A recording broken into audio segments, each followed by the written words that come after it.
Hey everybody, it's Megan. Welcome back to my channel. Today I'm doing a plan with me in my Hobonichi weeks for the week of August 10th through the 16th.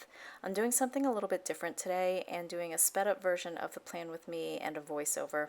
I want to switch it up a little bit, and to be completely honest, the original video was like 30 minutes long and I was getting bored listening to myself because I filmed it early in the morning and I was a little bit like low energy.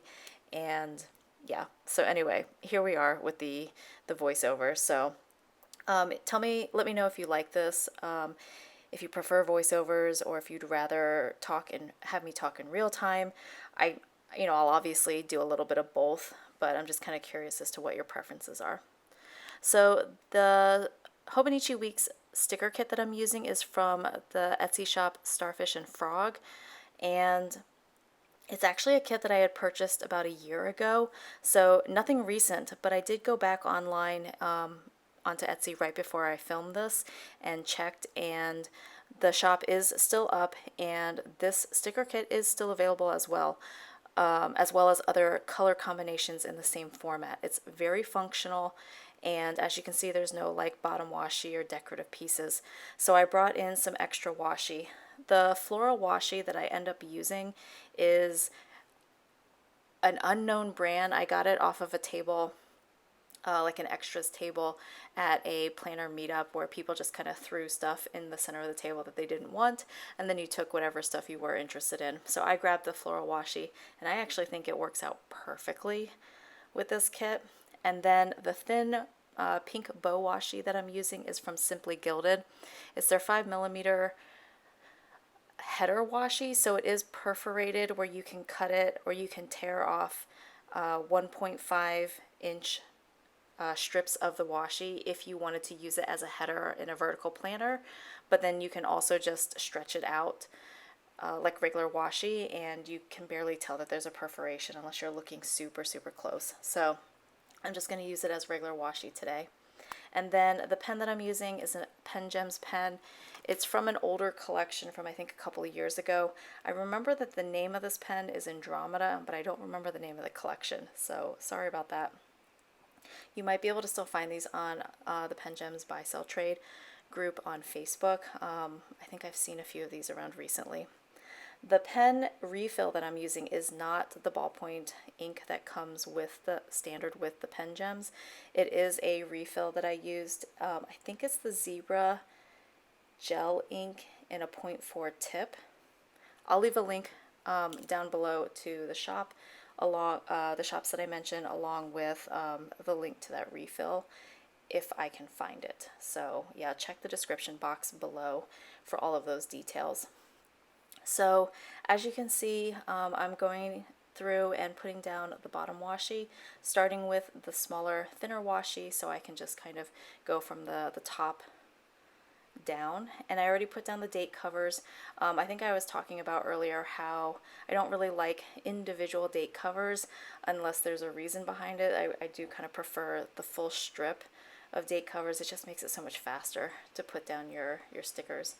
And then the other thing that I like to do is if a sticker kit comes with a border, like a pattern border, like the Starfish and Frog kit does, then I like to cut off those borders and use them almost as like a thin washi strip because it usually connects with the pattern.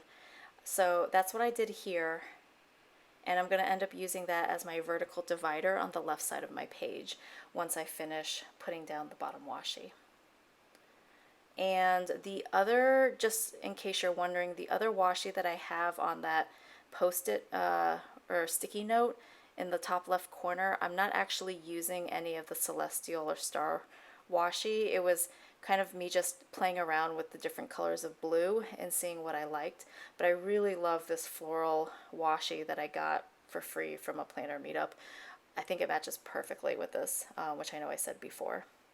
So here I'm talking about how the Hobonichi is getting a little bit chunky with the amount of washi that I've been putting it in and the amount of sticker kits. I've pretty much used sticker kits this entire year so far, except for the month of May. I did move into a bullet journal. So I'm actually wondering if I want to, for the month of September, go back to bullet journaling. One, to kind of keep the planner, the Hobonichi, from getting too chunky. And then also, like I said, I'm thinking of experimenting with bullet journaling and maybe not getting a Hobonichi weeks next year. So I'm going to play around a little bit with that again.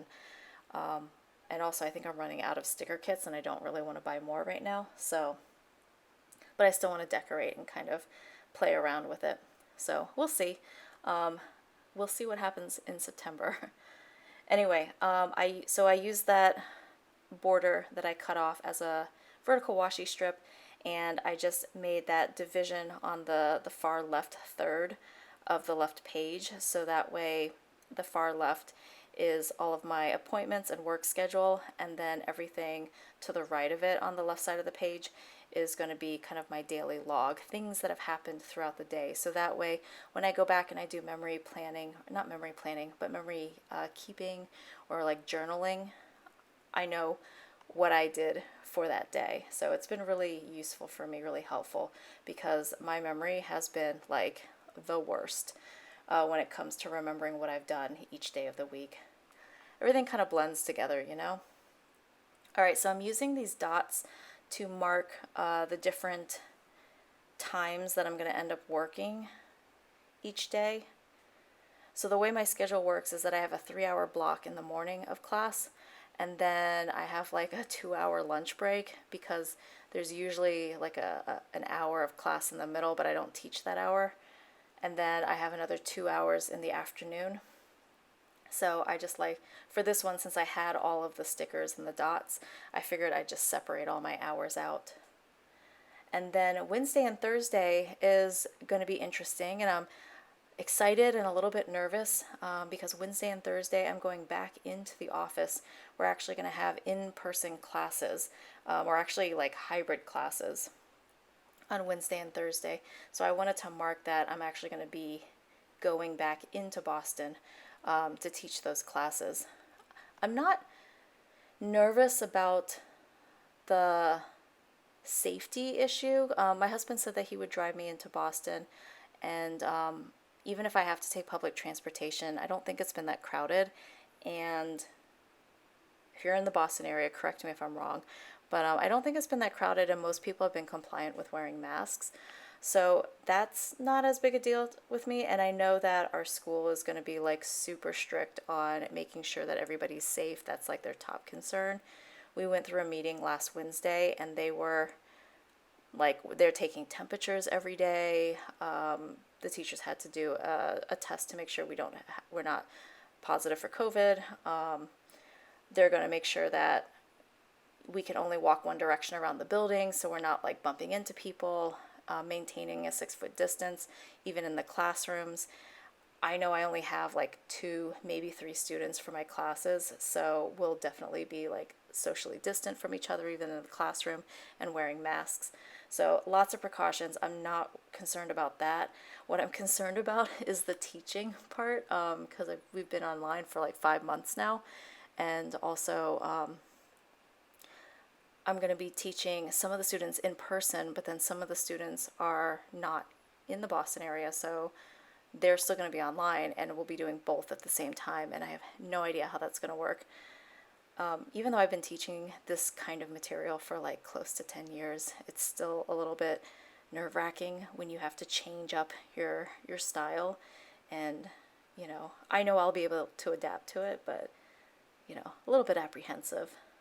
But also excited to see the students in person and to see my coworkers, even though we're also on a split schedule as well.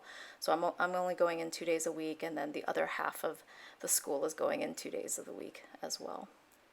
So that's the big thing for Wednesday and Thursday. Friday, there's a little box there because it is the end of term for us, which means that there's usually a teachers meeting. I'm guessing we're still going to have a teachers meeting to kind of get feedback or give feedback on how the week went with the school open, but that hasn't been announced yet. So if we end up not having a meeting, I'll probably just write end of term there in the box instead. But I did want to go ahead and mark that down. And then nothing Saturday and Sunday, nothing important. Oh, this afternoon, I have dinner with with my in-laws. I think we're paying respects to my husband's grandmother who's passed away, so kind of an important dinner that we need to go to. And again, we've all been really careful about when we go out, we are socially distant and wearing masks for sure whenever we go out. So we're pretty, with the immediate, with the in-laws, we feel pretty safe around them, and they feel safe around us. So they're really the only people that we've seen without, like, in close quarters. All right, so what things that I did that I skipped through. I skipped through the habit tracker, which is basically the same as last week if you'd like to see an extended version of that. Basically, I'm tracking like 7 or 8 things. Meditation and exercise have been really bad for me, except I did actually meditate this morning. But all my other items I've been doing pretty well with tracking. I also put in progress reports because that's something I have to fill in this week, and then a to-do list, and I just used all the little stars for my checklist. I'm going to go ahead and save those extra stickers in case I need them. Probably won't use them, but I'll have them in my planner just in case.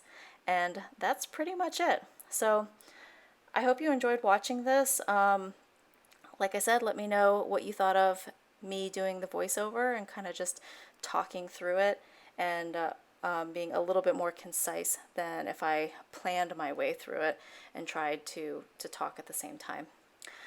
Thanks so much for watching. If you enjoyed this video, please like and subscribe, and I will see you in future videos. Bye, everybody.